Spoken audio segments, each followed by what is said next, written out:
Hello everyone, આજે આપણે શીખીશું ગુજરાતી વ્યાકરણ અને લેખન જે ધોરણ 12માં છે.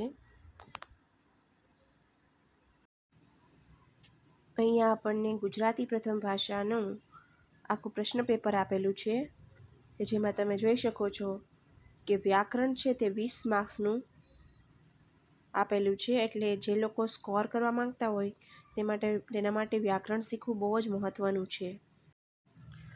20 માર્ક્સના જે વ્યાકરણ છે તેમાં સમાનાર્થી, વિરુદ્ધાર્થી, શબ્દ સમૂહ માટે એક શબ્દ, તળપદા શબ્દ, જોડણી સુધારણા, વિશેષણ, નિપાત, રુદંત, રૂઢિપ્રયોગો, લેખન રૂઢિ, ભાષા શુદ્ધિના વાક્ય, પદક્રમ, પદ સંવાદ, પ્રત્યય સુધારણા, સાદા વાક્યોમાં ગોઠવણી અને સંકુલ સંયુક્ત વાક્ય આપ્યા છે. આ ટોટલ એમના બધા થઈને 20 ગુણ હોય છે.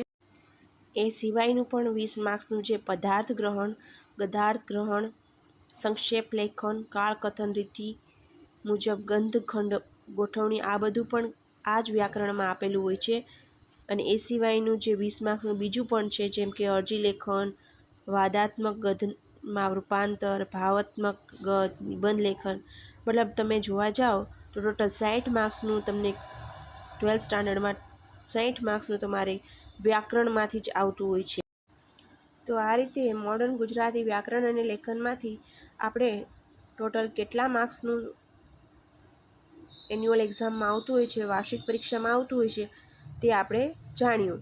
હવે નેક્સ્ટ વિડીયોમાં આપણે બધું વિસ્તારથી જાણીશું.